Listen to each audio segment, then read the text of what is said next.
So I want to thank Dr. Jessica Krukelik for inviting me to share my experience, my path to science and my position here in TID.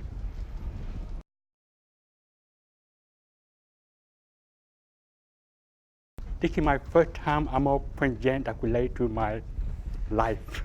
Because so far I always present that relate to science research. So it's been interesting because that time when I made a PowerPoint, it made me look back how I got to that point. So it makes you feel more appreciative what you do now. So this is my first year as assistant professor here. So I'm teaching LT, laboratory science technology for organics and biochemistry for this year. And part of my job is I'm responsible for not only teaching but also for research and service. So I'm proud to say that I'm involved with Asian Deaf Club. So when I grew up, I always involved with Asian community. So I grew up in school, I'm more involved with Asian Club there. So now I'm still want to involve with Asian Club.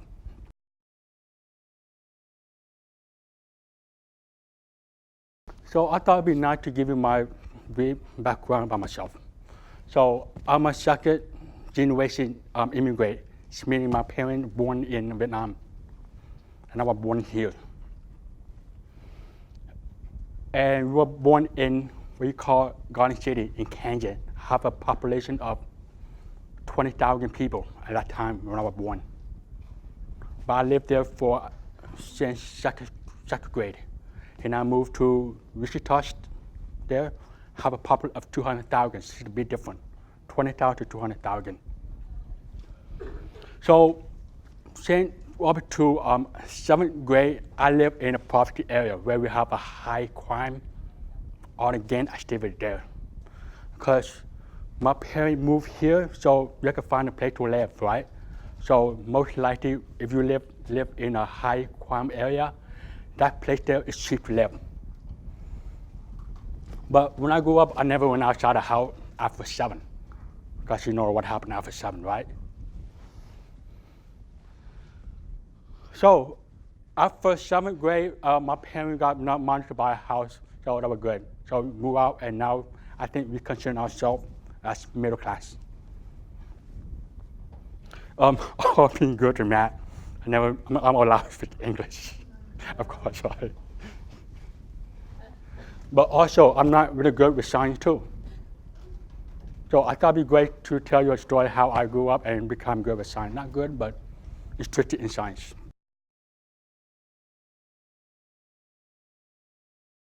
So when I grew up in a poverty area, you know that I have a big family. I have a brother and sister. Big family, so I can't imagine how my parents paid for us growing up with so many kids running around crazy, you know. So very important to live in a community where people can work together to one goal.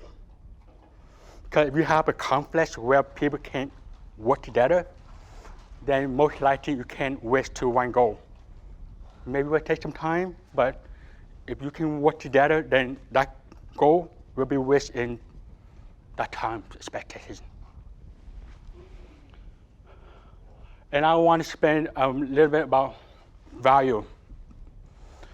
Most families have different value, right? One value is you have respect. Other value is you have get along with each other. Other value is hard work.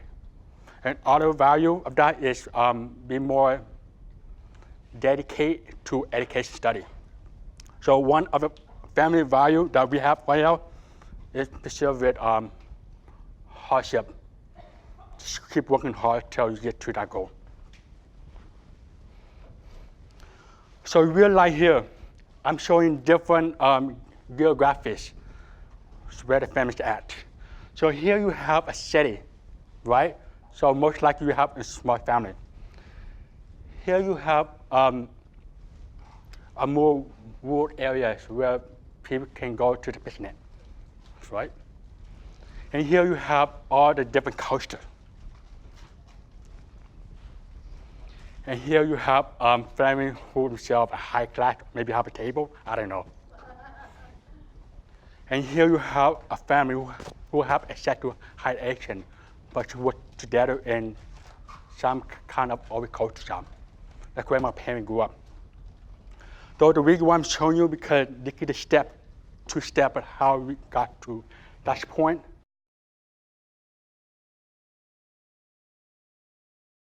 Okay, so I grew up in a mentoring. I've never been in a deaf institution before. You know when you take science course, and most people didn't realize till you see it the first time, so it's really hard to sign that word that you never seen before. But how do you sign the right concept? Using the vocabulary, right? That's one of my challenges. Because for vocabulary, I have a very weak reading skill. But I always thought if I see sign that follow the concept, I understand it better. But back then in the 1980s and 1990s, I didn't really understand the concept in a way. So I go to see. There's no art behind C sign, right? Then to middle school to high school, I grew up in mainstream in C. Then I realized I didn't have my identity. Because I was the only one in high school and in middle school that takes science course. I have other deaf friends, yes, but they don't focus in science. When I went to high school, I realized what my barrier is. My barrier is I don't have good communication skill with people. I don't have good socializing skill. That time I didn't wear my hearing aid, so I can hear really well. And that time I realized I have a lot of barrier. So I realized I have to go to GADIC or any deaf institution where teach themselves with sign, but help me because I will have more one-on-one. That helped a lot because I have two speakers from GADIC that came to my school, share the pro and con of having deaf tutor sign. So I was fascinated with that. So I thought I should go to that, not going to hearing college first.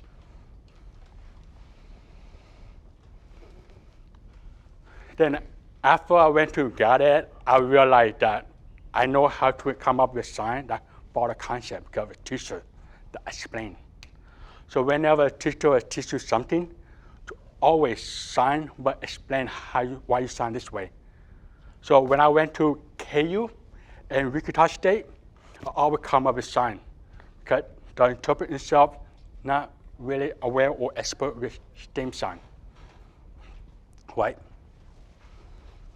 But when I transferred from GADIC to University of Kansas, I was in a culture shock, right? The first time I entered here in college, I didn't know how to blend in classroom, so I realized it's not a good place for me.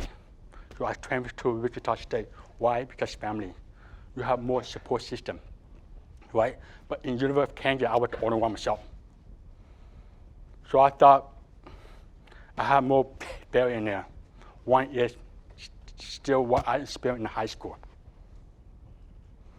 So I have to find a way to overcome that barrier. So I thought the best way to overcome it is if you have more support system, right? So I have family, I have friends, I have someone who I grew up with. That will help a lot. And because you know you have someone who already graduated from college, who already have 2 years after me in college, it can help you, share their experience. Because their experience will help you a lot. Because you have yet experienced something, but their experience will help you experience something. Their advice very valuable, right? So at that point, I received a BS degree, then to PhD. But for the PhD, it took me 9 years. Normally it takes 5 years, but 9 years. I will explain why.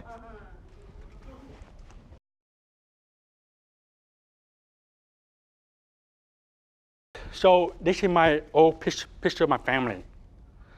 That time we have a picture because in the Asian community, that time they provide free family picture. So my mom and dad take advantage of that. But what I don't understand why I don't match my clothes to others. I don't understand it. But that's why we grew up in a high crime area. Now shifting to this, that time I moved to Wichita State. I mean, Wichita, Kansas. This one have a population of 20 people, that city I live in. This one have a population of 200,000 people where I live in. So big family, right? I think I was about in ninth grade.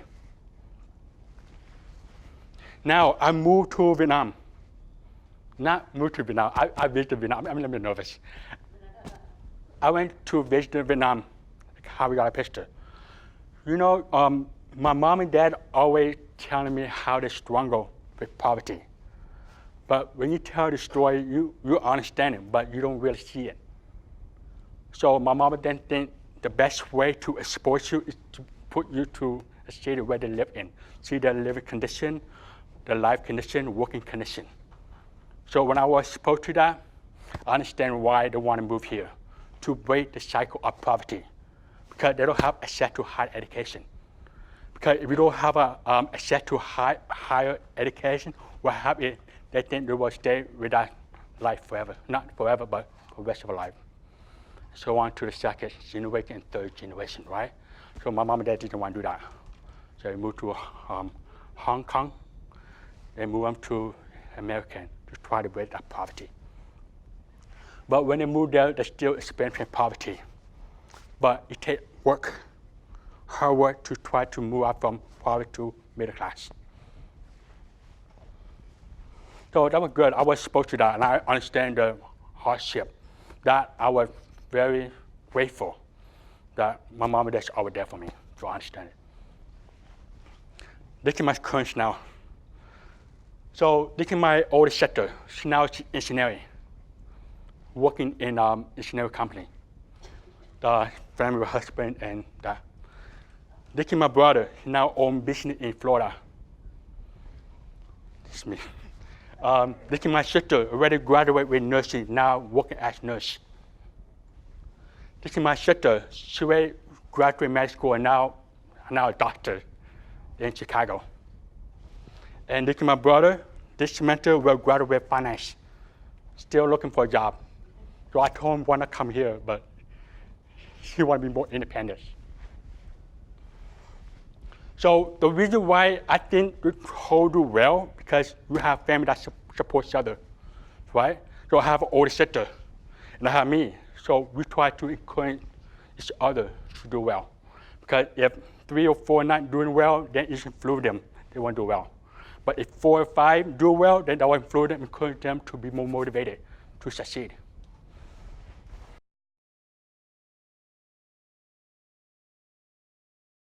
So going back, in high school, I took biology, chemistry, physics, and math, but I didn't have any interest. Why? Because in the classroom itself, you have teachers who present, but you don't really interact with information itself, right? So that time I didn't have lab do experiment. That time I didn't have, because I grew up in a poverty. We can't afford that lab, right? So it's going on. I realized what about barrier when I entered high school. One of them is vocabulary. That's important. Vocabulary.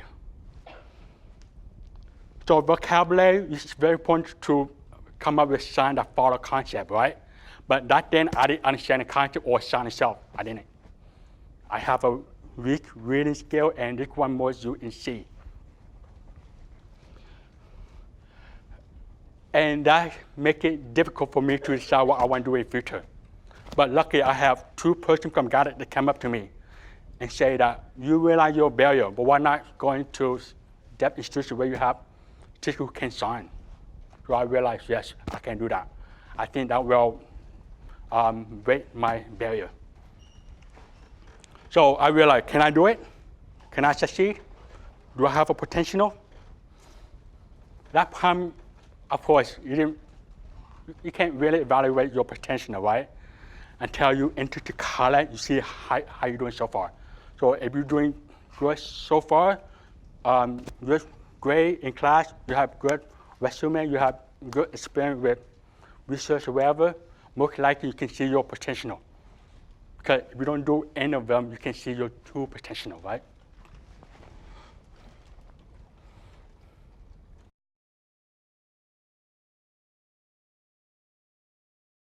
So I went to Gallaudet and I took general chemistry course. And one of the great things about this is, here's not a picture from Gallaudet, I just from internet. Okay? One of the great things about Gallaudet, and also here you have teacher who can sign himself. And that teacher used sign the follow concept. Even though I don't understand what the sign means at first, but the teacher who signed, but explain what it means, to understand it. That's why it's very important for you to understand the words that connect in one sentence. And you can come up with a picture, understand what it means. And we have chemical experiment where I never had in high school. Do actual experiment. So I really interact with whatever is making what talks. So I become interested in chemistry.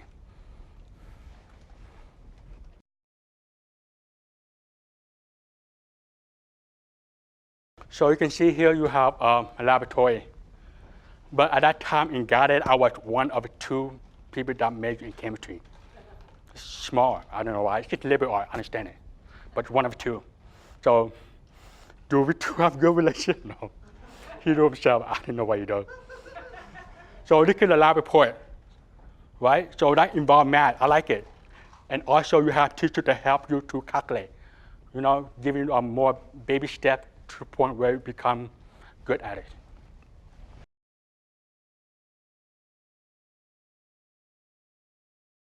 So the first semester, I did not declare my major because at that time I took chemistry, biology, and physics at the same time my first year.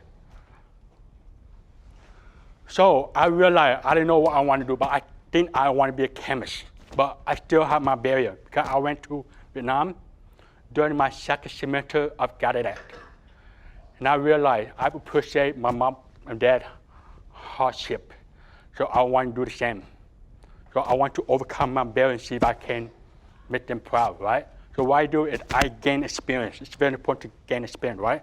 So I work at Algebra 2 instructor, chemistry lab assistant, and library. I work in there 3 jobs at the same time in 1 year. So this one tool is good because I love math. But for chemistry itself, I have to assess, and I also sit down with professors to tell me to make solution. That time I didn't know how to make solution, but I have to explain how I make solution for the next lab. So that helps you to exchange your understanding of chemistry, right? So you do your lab experiment, find your understanding.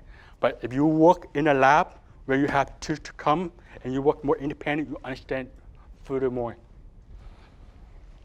Now I work in the library, why? Because I'm more interested in doing research. But I realize for research, you have to find a way to get publication, right? Find a way to get source for reference, right? So I went to work in the library, so I know how to find a book wherever. That helped a lot. So that's really of the barrier that I overcome.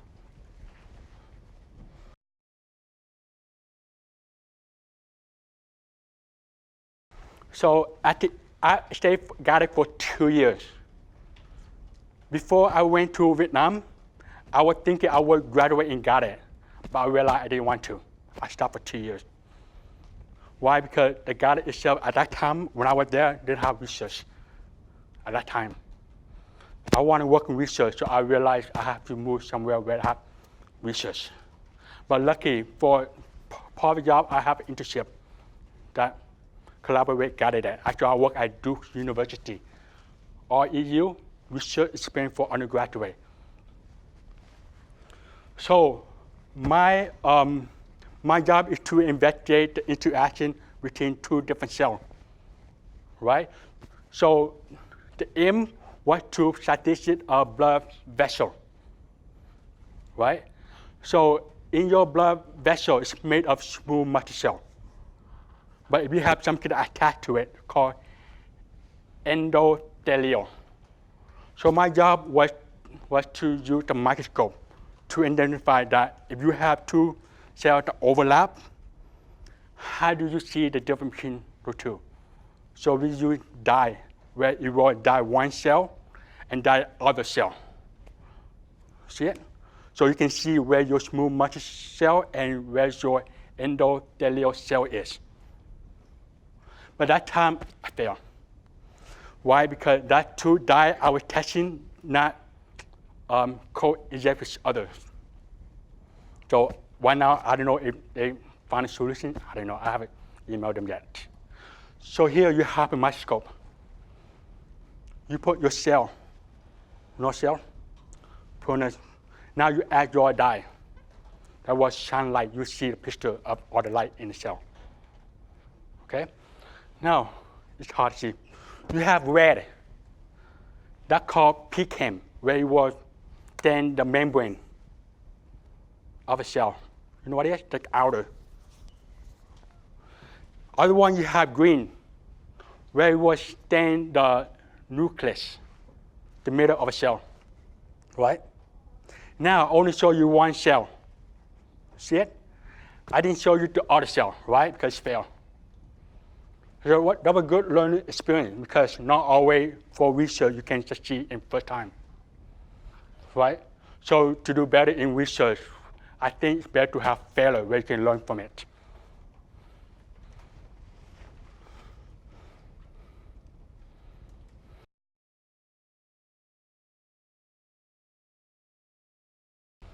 Then I went to KU. I didn't have a good experience there. Then I moved because of culture shock. It's my first time switching from deaf to hearing world. I don't have enough support system. So now I moved to back to Wichita where I can have more support, where you have family, friend, wherever you grew up with you, supports you, wherever you need to succeed. So during my 2 years in Wichita State of undergraduate, that interpreter, what put me in a high level came to class. They were nervous. Why? Because they never learned the STEAM science at level before. But I understand that barrier. So what I do is I always read before I came to class. Understand the vocabulary, understand the concept. Then I come up with science with interpreter. Me and my interpreter have a good relationship. So grew up in high school, grew up in college. That interpreter is my best friend. I have high respect for interpreter. So when you transfer from one place to other and you experience culture shock, you have to realize your barrier, right? But it's your responsibility to find a way to overcome. Of course, people will help you, but you have to put your response to overcome it. They can't do it for you, so they will help you, support you, but it's yours. That's how I learned from my family growing up. So one of the requirements for undergraduate degree, I have to do research for any of the faculty there in chemistry department. Just graduate, right? So I was one of the first group to set up cell coaster in Wichita State in chemistry department. Why? Because that lab is more focused on synthetic drugs, organic. So I was taking drugs at the same time, growing cell in there too. But that was tough because when you're the first group to set up cell coaster, you realize you don't have anyone to teach you, right? That's why it took me 9 years to do PhD. So 4 years, 5 years to find something that you'll find is unique than other. Because if it's same, most likely it's already public, so you can't publish that. That's why it's very important. So my job at undergraduate was to identify them, the degeneration of Parkinson's disease, degeneration of dopaminergic neuron in Parkinson's disease. So I will explain my scientific soon. Okay? So here I'm showing 4 different steps of picture. So imagine I'm a girl, not a girl, but I'm a girl person. Okay? So I was undergraduate. I interact and was mentored by graduate. Now moving on, I decided I'd be more independent because I know what I do. Now when I entered the graduate school, I began to work with my mentor, my PhD mentor. See step now? Now to the point where I can help others.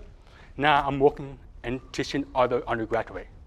same time for a grad who came in first time, I'm teaching them too.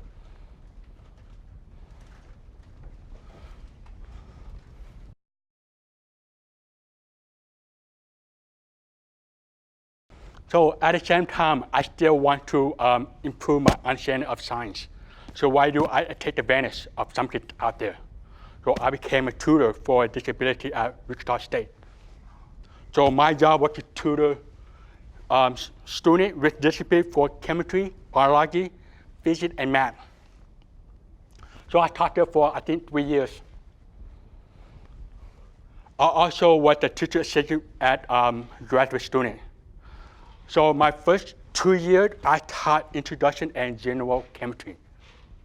But I realized I didn't want to teach the same course for the rest of my PhD, right? So I sat down with the chair and I tell him, I want to teach other courses too, to expand my understanding of chemistry.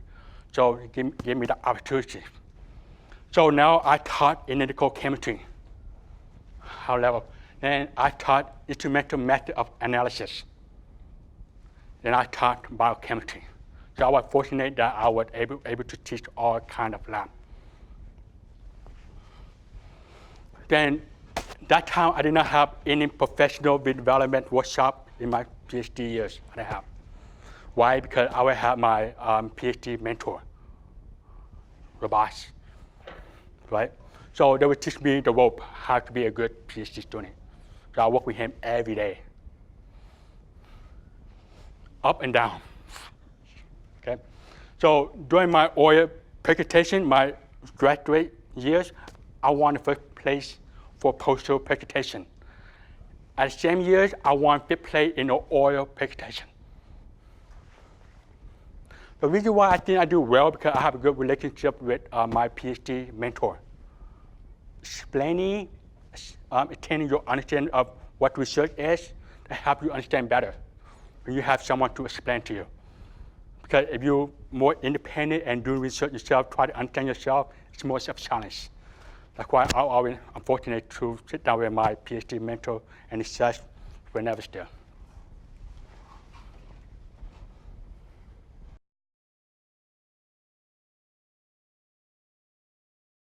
So my advice to you to be a good graduate or undergraduate is to understand what your barrier is. If you understand what your barrier is, you have to find a way to overcome. Like me, I always find a way to gain experience by finding different jobs. Maybe tutor, or work in a lab, or do research experience. If you want to focus, be a scientist. Why? Why 3? To help gain your understanding of science.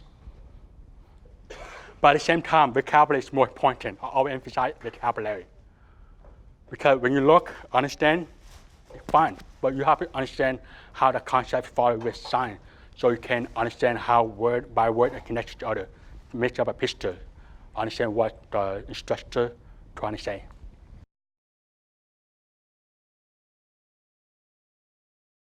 So I will talk briefly about my scientific research, then I will summarize my advice. Okay? So my science focus on identifying the cause of cell death that relate to Parkinson's disease. So one of the most common that you will ask me, what's the difference between Parkinson's disease and Alzheimer's? Right? That's interesting. Why I'm not an expert on Alzheimer's, but my understanding is for Parkinson's disease, that's more related to dopamine. That's the chemical that responds for movement or ability to communicate. Because if you decrease the level of dopamine, you lose that ability. Just shaking movement, inability to speak correctly, that's for Parkinson's disease. Now for Alzheimer's, my understanding for Alzheimer's is that chemical called acetylcholine that responds for memory. So if you lose that, if you decrease that level of that chemical, then you decrease the ability to remember something. So that's the difference between the two. Okay. Now for Parkinson's disease, 16,000 Americans are diagnosed with Parkinson's disease every year.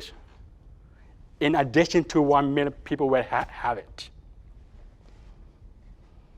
Now, the cost to treat people with Parkinson's is expensive. So that caused a lot of financial burden to people trying to support with people with Parkinson's disease. So therefore, we have come up with a model that can mimic like Parkinson's disease to allow you to study what the cause of cell death behind Parkinson's disease. Because if you can find a way to protect it or slow down the Parkinson's disease, you also at the same time can decrease the cost of treatment for people who have Parkinson's disease.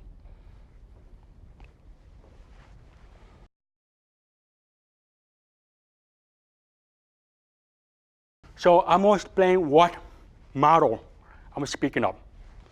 So for Parkinson's disease, again, it's characterized by loss of dopamine producing cell that produce dopamine.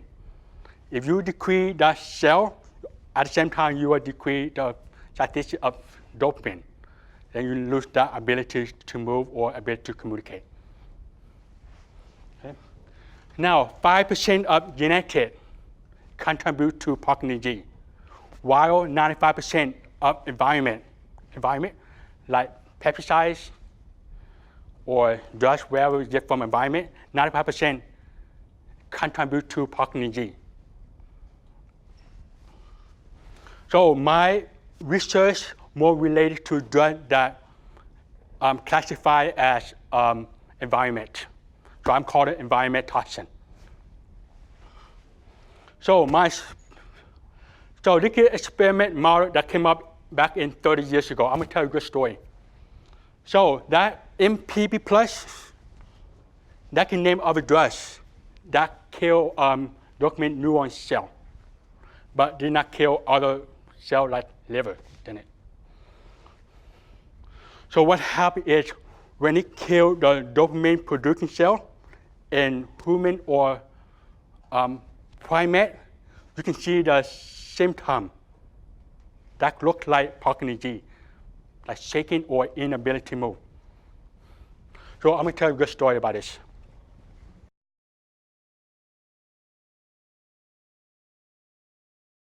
This guy named Barry, he was a graduate student at Maryland University.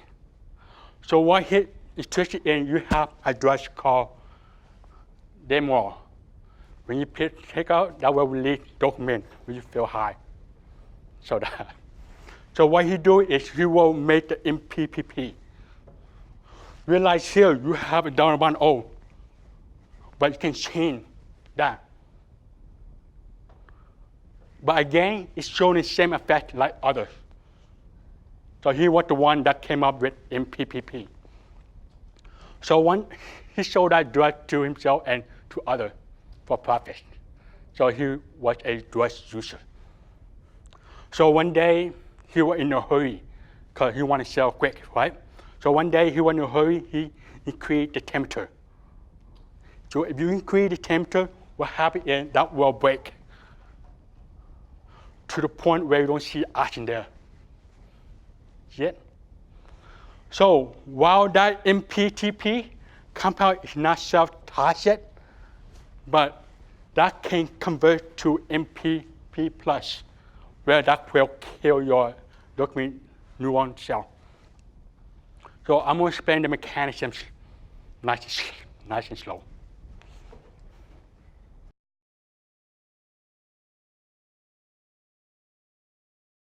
Here you have your MPTP. Number I say it didn't kill the cell, but what happened is that is your halophilus, which love in our water. It will cross through the BBB, blood-brain barrier. That will block whatever the foreign material not from coming into the brain. So you have MPTP. You have enzyme that will convert that drug to different drugs called MPP plus. See it? So there are two ways to kill it. One of them, it can bind to complex 1. So what happens if you bind to it? Prevent the production of ATP. So imagine this cell is like the room. Okay? Now this door that come in like that. That's the door. Now when MPPP come in, what happens is ATP is like energy. Realize you have different balls, right? So imagine it as furniture. That deck is there for you to put your stuff there, right? Chairs for you to sit your down, right? And you have a board where it provides you to wash, right? So now, realize you have different function. Now, for this mitochondria, think of generator that produce energy, produce electricity, right? So if you have MP plus that bound to the complex 1, what happens? You will make electricity. Now you will make ATP, energy. ATP is very important for cell because cell need energy to function, needs energy to grow, right? So we have enough energy, cell will most lifestyle. Now, other one, we have dopamine that will come in to the vesicle. So if the dopamine come into the vesicle, that will help fuse with the membrane. Once fused, that dopamine will release. Then come back again through the door. Then fuse, release, and come back through the door again. Now you have MPP plus that will compete with dopamine. So we have MPP plus that will come in where the dopamine will go to the cytosol. Yeah. So that dopamine have oxygen and hydrogen. It will release the hydrogen. If release the hydrogen, that's not stable, right? So you still have salt that will steal the salt from membrane. So if you steal the salt from membrane, what happens? It will collapse. So there are two different ways cell can die from this.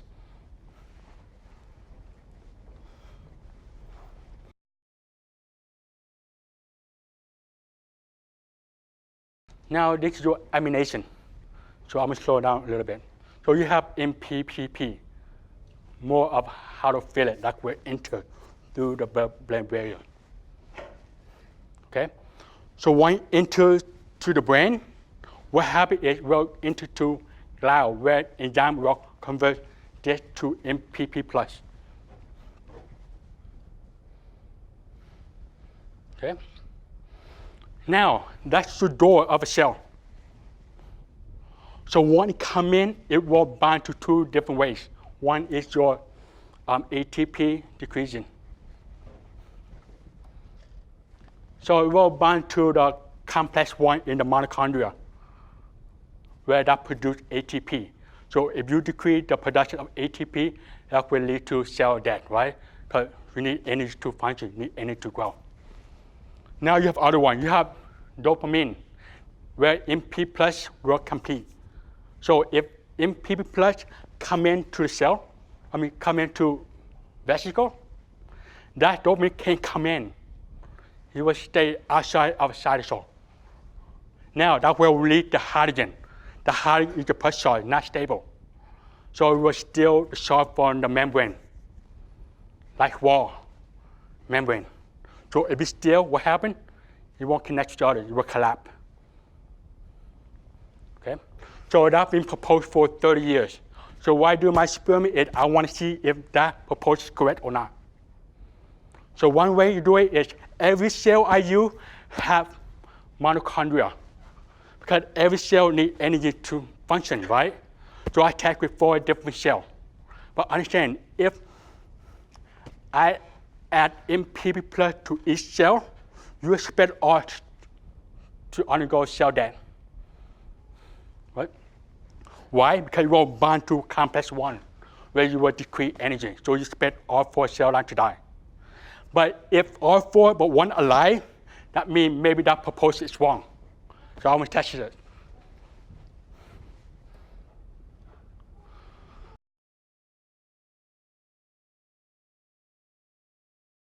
So what I do, my goal is I want to check to see if that proposal is correct. A bind to complex 1 leading to decrease of ATP. I want to see if it's correct. So I use 4 different cells. Mouse, human, whatever. I will show the picture. So I add the MP plus to 4 different cell lines. See if also same or different effects in the presence of MPP plus.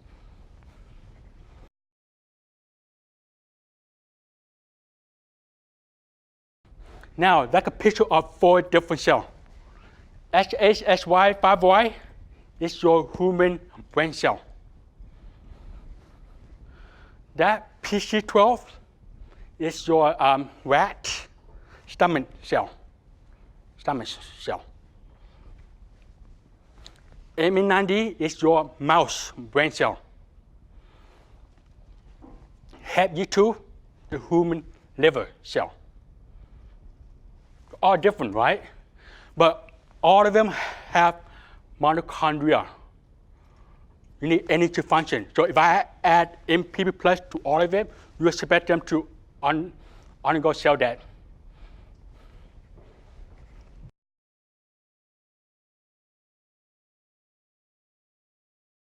So what I do is, how do I grow the cell in the lab?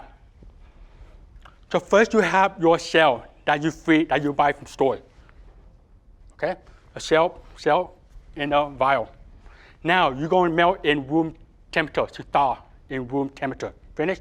You will add the feeding media to cell. Why? Because cell need nutrients to grow. If you don't have enough nutrients, cell won't function, won't grow. That's what it's for, feeding media. Now finished, I can place in 3 different places. One I can put in one round place. Other one I can put in many different round places. I will explain why I have 3 different places. Other one I can put in 6 round plates. Okay? So after you finish, you have something like this. That red media is your feeding media, where we will feed cell to grow. So when it grows, you can play again for a next experiment. So I learned that technique in Duke University, my REU internship. And again, I was interested because I want to continue that experiment to Wichita State. So Wichita State that I picked have cell culture lab that's quite into the same experience. So that is your hood. You know your hood where you have air coming in, but it will suck up the air. So inside the hood is more contamination-free, clean. Because if cell exposed to contamination, what happens? They die.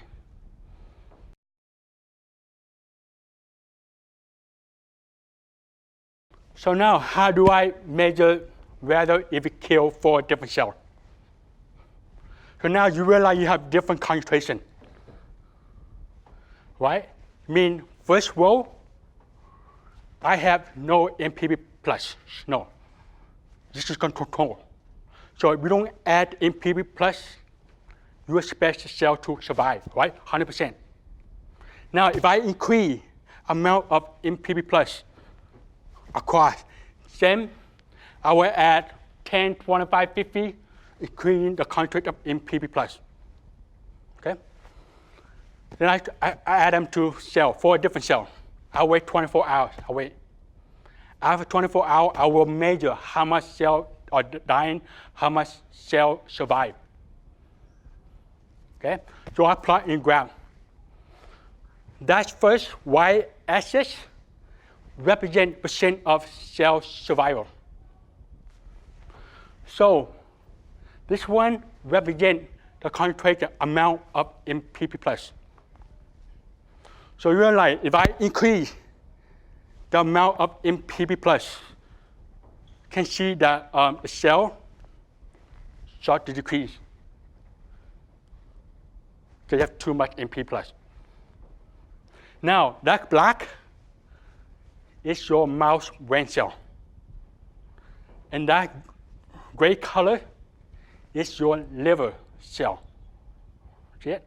Now for mouse, you can see about 50% of cell die at 200 micromolar amount of MPP+.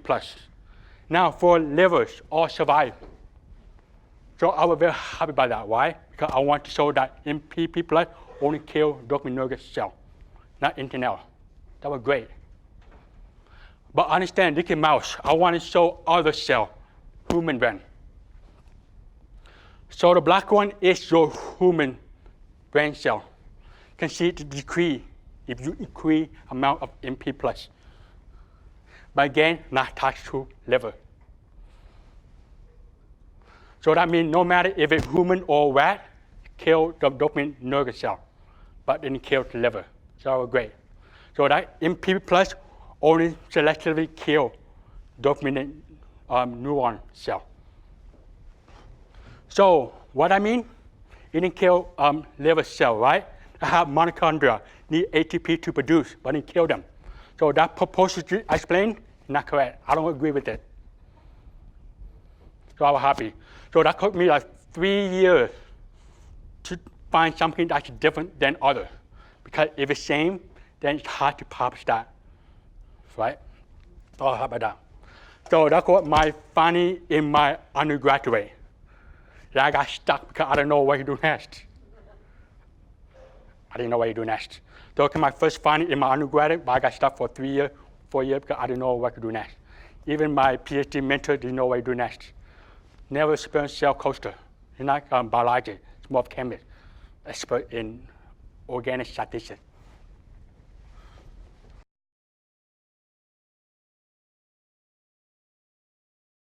Okay, so fine. If we kill mouse brain cell, I want to know how much MPP+ are inside the cell. When you treat MP+, after 2 hours, 1 hour, you can measure how much MP+ into the cell. Okay? So why do I add to it? Wait 1 hour, now wash them. Because you don't want to measure the MP+ outside the cell, only the inside. So I wash them, then I collect a cell, and I break up a cell membrane where the MP+ will release to outside. Now you can measure how much amount of MP+ inside the cell. Okay? So here, notice, you have 4 different cells. But you see the bar up there? That means that MP+ enter to all the cells. So if it into the liver cell, why not kill them? This is SHY5OI, human brain. You saw that this is create cell survival, right? Same amount of uptake, same amount of MP+ inside both cells, but only kill human brain, not kill the liver. So that time I didn't understand why. I got stuck for many months. Okay? So same time for N90, you can see the increase. That's why it's more toxic. So I'm going to show you the difference.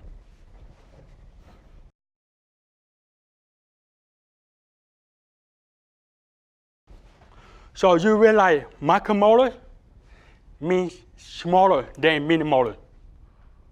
Okay? It's smaller, it's big.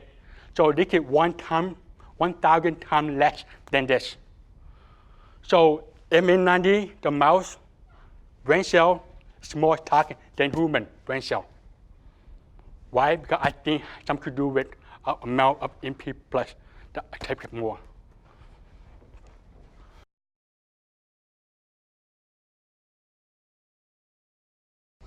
So now I have 2 different findings. I found this target to dopamine neuron cell.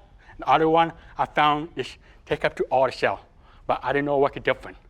So three years later, I found out that if you emulate sodium, emulate calcium, emulate potassium, because MP+ have plus charge, plus. Potassium have K+, have plus. Calcium have 2 plus. Sodium have a plus, so all of them have plus sign, right? So I thought if I emulate, what will happen? So if I emulate sodium or potassium, no different. But if I emulate calcium, increase. So think of a door. MPP plus, calcium. So if I came to the same door, we will compete with each other. Now, she's not there. So what happened to me? I'm coming more. A quite increase. So calcium and MP plus are compete with each other. So far in publications, there's no relation between MP plus and calcium. There's no relationship.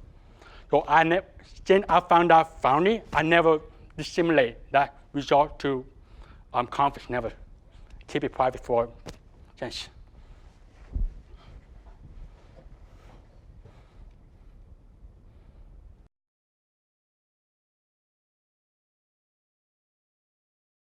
I don't have to explain deep, I'll explain. So now I know calcium play a role in that uptake, right? So if calcium and MP come to the door, they compete with each other, right? If you don't have calcium, more MP coming through the door. It's easy, right? So what happened is this experiment, I want to add calcium media. There's no calcium there. But instead, I will add inhibitor. What they do, they will inhibit the calcium from coming in, that's all. So if you have calcium and that inhibitor, that will block calcium from coming through the door. Now, I don't have calcium there. I will have MP plus and that inhibitor, no calcium. So what happened to it? Decrease. See that? So that inhibitor also block MP plus, not just calcium. That was amazing. So there's no publication related to this. So I keep it private for a long time.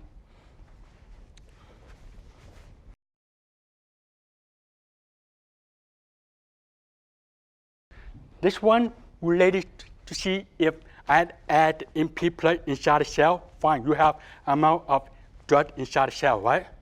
So after 1 hour, I'm washing them off. I will add other buffers, other solution. There's no MP plus there. So that's what it looks like. That first bar means you have amount of drug in there. Now, the next line, the bar, after 1 hour, I wash them up, add other buffer. You can see the MP plus already in, coming out. See the decrease. So liver. So the function of liver, what they do, they break down the toxin, detoxify. So that makes sense. So whenever 100% come in, 100% coming out. That was interesting. Now for MN90, after 1 hour, I add the drugs in there. Now I'm washing them off. I add other solution, don't have MP plus. So these two, you don't have calcium. But you see no loss, right? But with calcium, you see loss. So imagine the door.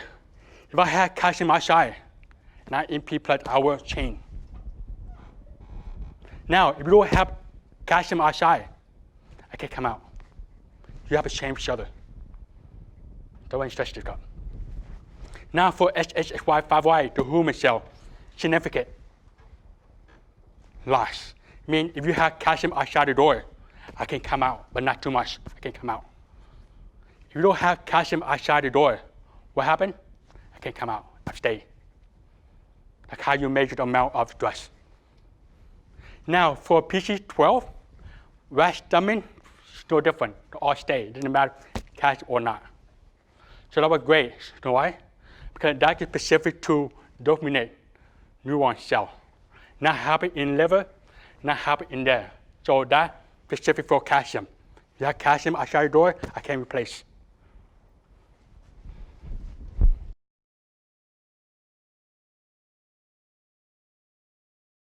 Now, this graph is more complicated, right? I struggled with the graph for many months. Why? Because I have to put on graph that makes sense. Sometimes I would put the graph to other place. Not make sense. I have to move around the data. Then maybe a month later, I see the different now. I see the picture, clear picture. So whenever you do result, sometimes it's not always clear. You have to sit down and think about what result mean. Because result tell you something, but you have to draw the picture. Sometimes one result is not enough. You need more result to complete the picture. Because if you have a full picture, you have a full understanding. Not full understanding, but basic understanding.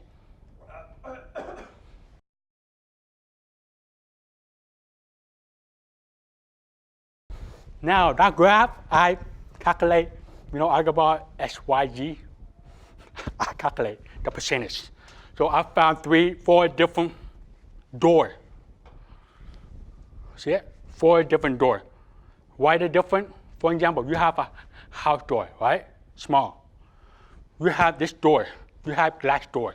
They're all different. But that's only specific to who can come in. For home, only family can come in. For school, only student and professor, wherever can come in.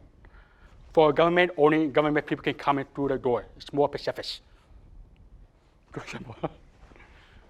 So now you have your lever. So I pick this one, OCT, PMAT. How do I identify the door?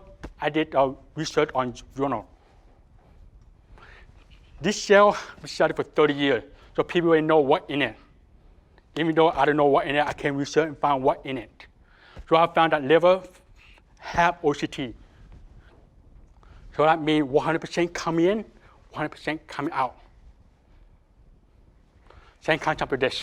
For PC12, notice nothing come out. But for dopamine neuron cell, human and mouse, realize the green. I don't know what the door is. So my next step is to identify what the door is. Okay? So note here, if you have calcium, MP plus can exchange. If you don't have calcium, that MP plus won't exchange. That's why I call it calcium dependent. Okay? For this one, if you have 100% come in, doesn't matter if you have calcium or sodium, doesn't matter, still come out, right? So I call it independent. Okay?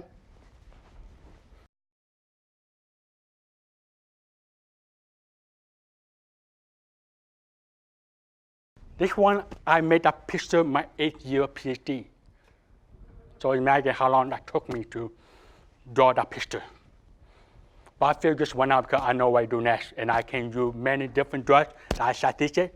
MP plus fine, but I have many different drugs that look same as this. So once I finish that picture, I can test with other drugs that's never been tested before.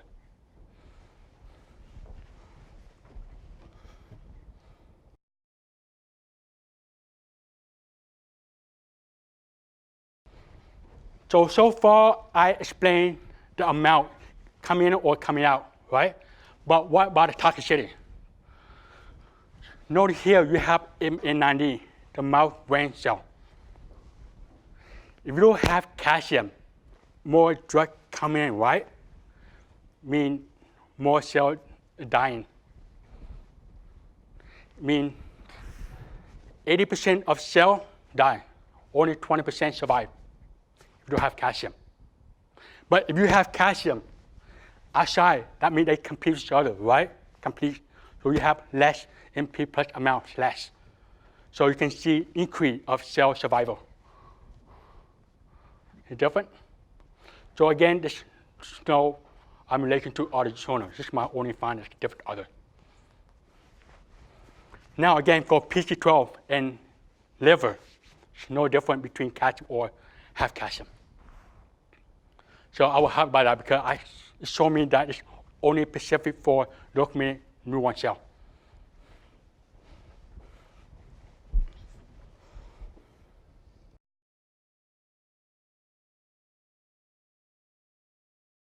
Not only can put down a manifold to measure, you can use fluorescence.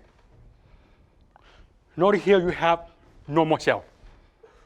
If I add the drug to it after 9 hours, the cell looks different.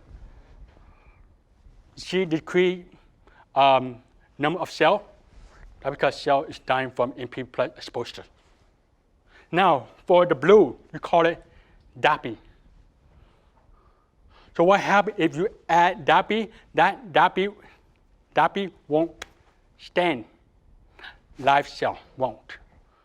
But if a cell is dying, then you see more DAPI, more blue.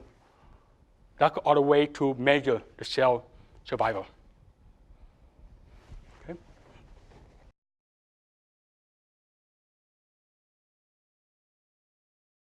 So my future plan is, so I still share everybody, so I'm learning a lot about biosafety. Good.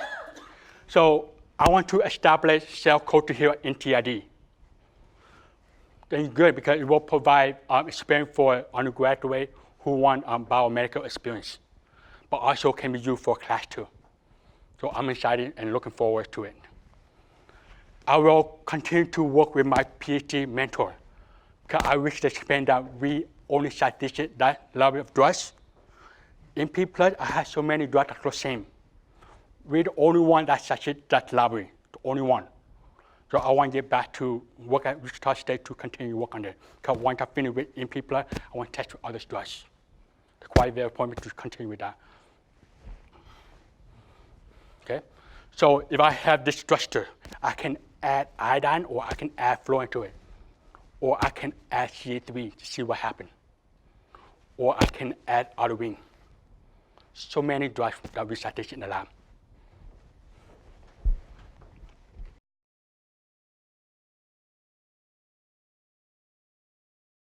So I hope you enjoy my scientific research, see the significance of it. So to be a good scientist, you have to find a way to overcome your barrier. But first, you have to identify what your barrier is. Oil, hard of hearing, deaf, it doesn't matter. Because we all share similar struggle. As long as we know how to face it, it will make you stronger because you know how to face it for next time. Even though that strong is more difficult, but you have experience overcome that before. So one of the few of the barriers is communication. Because in high school, I didn't wear my hearing aid, so I have a weak communication, I can hear well. So it's funny today, I have email from my boss. He was sitting down dinner with family.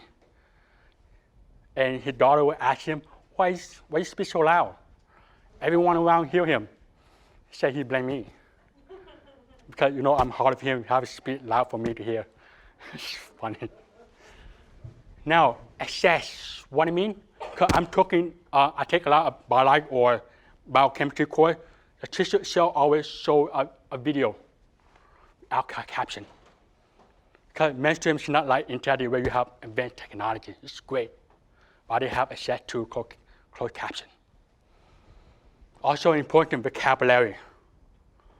Because I myself was not good with vocabulary in the past, but now I'm still not good, but I'm still learning.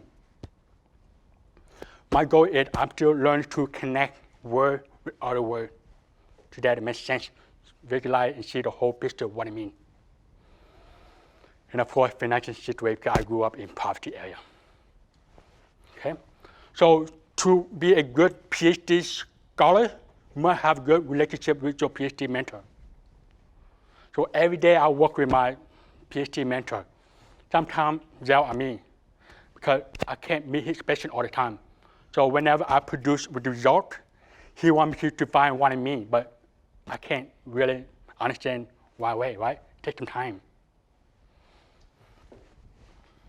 So that PhD mentor is what for? To help you become independent. But at the same time, you can discuss yourself and discuss the result, but you become more independent to experiment yourself. So if you want to be more independent, I suggest you find a way to gain experience. That's very important.